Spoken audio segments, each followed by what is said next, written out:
Wow, sound. Just say Bashi. That's motherfucking James Harden.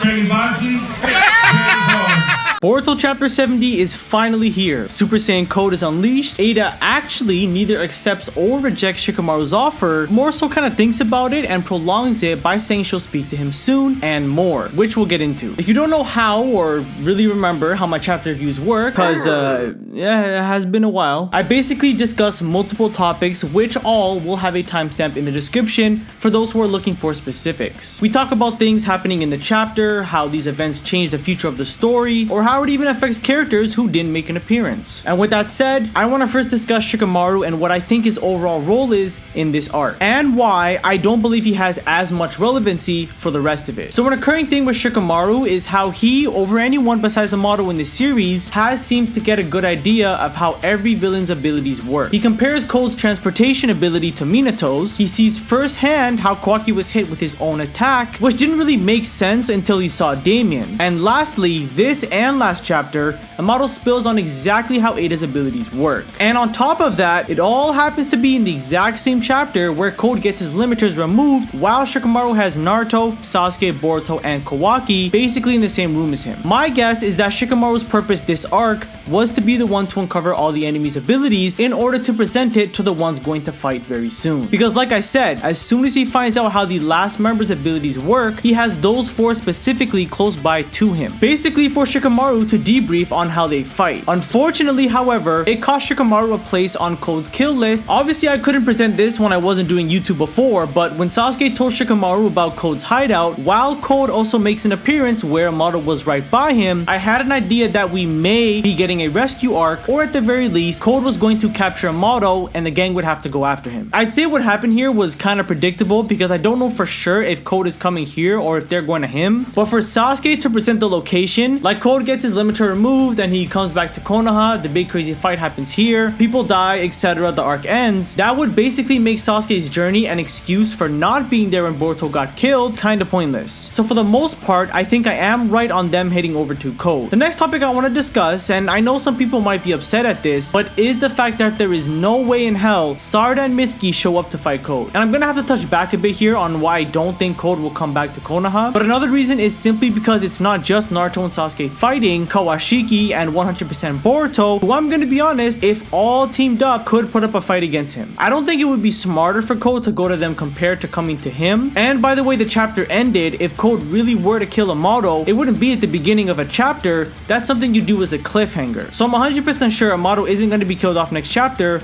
let alone this arc. But instead, I think there's a chance Eida convinces Code to keep Amado alive as to, I don't know, maybe give Konoha a reason to go over to them. That's the best I can think of, because again, Super Saiyan Code going over to Konoha is not the smarter choice. Seeing as how Boruto was 100% and Kawaki has godlike abilities, who basically takes away Code's transportation technique. I really doubt Code is that strong to where he completely washes Kawaki and Boruto. Definitely not. So now going back to Sarada and Mitsuki, assuming the fight takes place at the hideout, for them to join is utter suicide. If anything, the formation would be the original four of Naruto, Sasuke, Boruto, Kawaki, or just Boruto and Kawaki. I can see something like Naruto and Kawaki teaming up on one side to fight Code, while Sasuke and Boruto team up to fight Daemon as Eida hides away or doesn't get involved. Or even Kawaki fighting Code while Boruto fights Daemon. The point is, the overall issue with Sarada and Mitsuki this arc is, yes, as nice as it is to finally hear them desire for more power, unless they get a super crazy jump,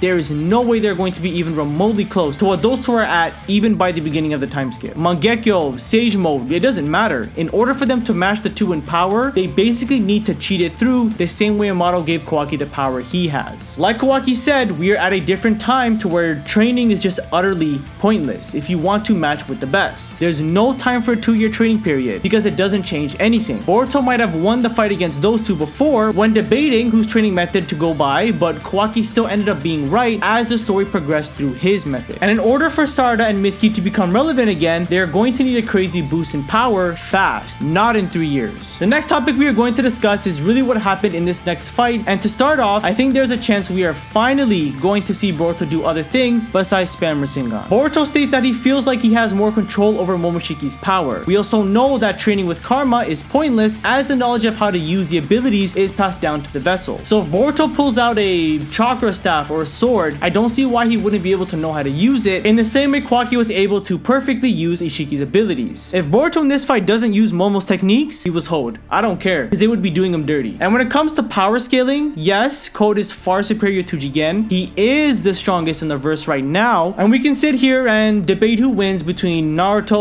Sasuke, Kawaki, Boruto, and Code all day, but I really think the outcome to this final fight has been told to us, which is at the hands of Eida. First off, I think the offer Shikimaru told Eida before she left, when choosing between Konoha and Code, foreshadows what's going to happen in the end. I think whatever side Eida chooses to stick with till the end will be victorious. And the best part about it is that we don't know for sure whose side she will end up with. The topic and theme of betrayal has been surfacing more lately when it comes to Code and Eida. Basically to the point to where I feel like it's being foreshadowed. Because the one thing that has never made any sense to me is how Eida knows damn well that Code's plan is to drain all life on Earth, eventually counting Kawaki. On top of that, now that Shikimaru knows about Eida, he will tell Kawaki and the others everything he knows, which puts her in a position she didn't want to really be in, which exposes her as Code's ally. It's really starting to seem like if Eida wants to be on Kawaki's good side, her only option is to eventually betray Code, which is why I'm saying even if Code alone is too much for the main four, if Eida and Daemon join their side, who are not that far off in matching him with power, on top of the fact that they might have hidden abilities, it will overwhelm Code, who should be defeated enough to know he can't win and retreats. I mean, it's not a coincidence we get a page of Eida telling Code specifically that it wouldn't be wise to reveal their cards so easily. This could all very well be foreshadowing what I feel like is the inevitable betrayal to come. The final topic for today's chapter review is on Kawaki and how he finally came to accept the karma which was fully manipulated by Amado. Now, regardless if you think Limited Code could have been Sage Mode Naruto or not, it clearly doesn't matter anymore. However, the only one to give a clear answer on this matchup is none other than the manipulator. Of course, convincing Kawaki that Naruto can't defeat Code and instead will get killed, while also explaining to him that an alternate solution to avoiding Naruto's death is if he himself gains the power to defend him, leads to him wanting to regain the Karma Seal, just as Amado planned. Kawaki, being desperate and naive, didn't bother to question why Amado was obsessed with the karma and why he wanted him to have it back, besides for the sake of keeping the Hokage alive, when Amado first proposed the idea to him at the beginning of the arc. And because of his desperation, it was almost inevitable that Kawaki would regain the karma back. Amado knew there would be a time where Kawaki would have to step out of denial and into acceptance, which is the fact that he wanted the karma. But it's not until Sumire talks to Kawaki about Amado